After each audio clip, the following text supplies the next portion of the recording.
à tous et bienvenue dans le Petit Journal. Au sommaire cette semaine, le stand Rossignol de passage à l'Alpe d'Huez pour une démo de ski de randonnée et le quiz montagne de Perrine Lafont. Le Ross Demo Tour était à l'Alpe d'Huez avec en guest star Ena Gavadio pour une édition spéciale ski de rando. Le Ross Demo Tour est de passage à l'Alpe d'Huez. La marque Rossignol a installé son stand en bas des pistes et propose des tests gratuits de sa gamme de skis de randonnée. C'est pas simplement des skieurs confirmés, mais beaucoup de gens qui découvrent ce type de pratique et de produits. Et pour l'occasion, Ena Gavadio alias Rancho, ancien champion de ski freestyle, donne ses conseils et anime le stand avec plaisir. Il y a toute une autre clientèle qui vient, qui n'en a jamais fait, cause pas forcément, et puis comme c'est gratuit, ça les aide aussi. Et du coup, on les briefe, puis ils font un petit tour de 1 heure, 2 heures. Donc c'est un premier pas sur le ski de rando, et c'est assez rigolo parce que l'enthousiasme des gens est assez fou en fait. Le ski de randonnée, habituellement pratiqué par une clientèle de spécialistes, se démocratise et gagne de nouveaux adeptes. Je suis venu avec ma fille là, et puis son fils. Donc ce matin, on va essayer ça. C'est une bonne découverte et aussi des itinéraires que Alpe d'Huez a fait. C'était vraiment top. Une discipline qui séduit même le Gavadio, d'habitude adepte des descentes à sensations fortes. Il en vante aujourd'hui les mérites. On a la montagne pour nous et on peut partir sur des ascensions de 1 heure à 6 heures, côte à côte, à papoter. Et ça, c'est quand même un luxe. Puis en montagne, c'est cool ça.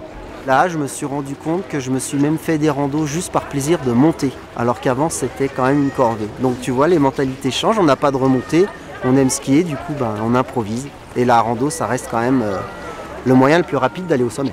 Et l'essor de cette nouvelle activité vide les stocks, les magasins louent plus de 70 paires par jour chacun et les fournisseurs doublent leur cadence de production, de quoi donner quelques idées aux marques de sport d'hiver pour les années à venir.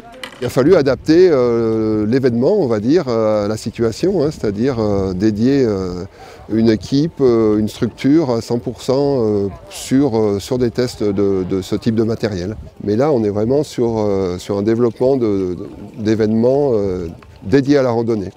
Et en fait, ça nous donne des idées pour l'année prochaine pour développer ce type d'événement. Est-ce que l'aventure du ski de randonnée continuera après la réouverture des remontées mécaniques ? Aucune certitude pour le moment. Mais une chose est sûre, les marques sont prêtes et mises dessus. Elle est championne olympique et elle s'entraîne à l'Alpe d'Huez. Perrine Lafont s'est prêtée au célèbre jeu du quiz montagne.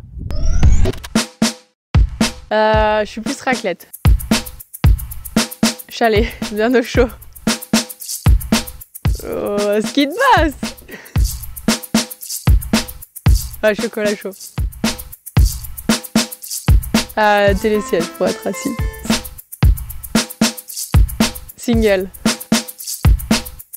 J'en ai une. Alors je devais avoir 10 ans je crois, que dans ma station de ski au Mont d'Olme, j'étais toujours avec mes copains et copines en train de skier et en forêt aussi parce qu'on adorait ça, aller skier entre les arbres. Je faisais vraiment l'ouverture de la station jusqu'à la fermeture. Et sauf que fin de journée, un jour, on est parti en forêt dans les arbres et on est descendu, sauf que on est descendu trop bas et on s'en est rendu compte quand il y avait plus rien en dessous de nous, il y avait la falaise. On s'est dit là faut remonter à pied. Donc on a remonté à pied tout ce qu'on était descendu pour rentrer à la maison. Et on se quitte avec un clin d'œil de la patrouille de France qui survole la station.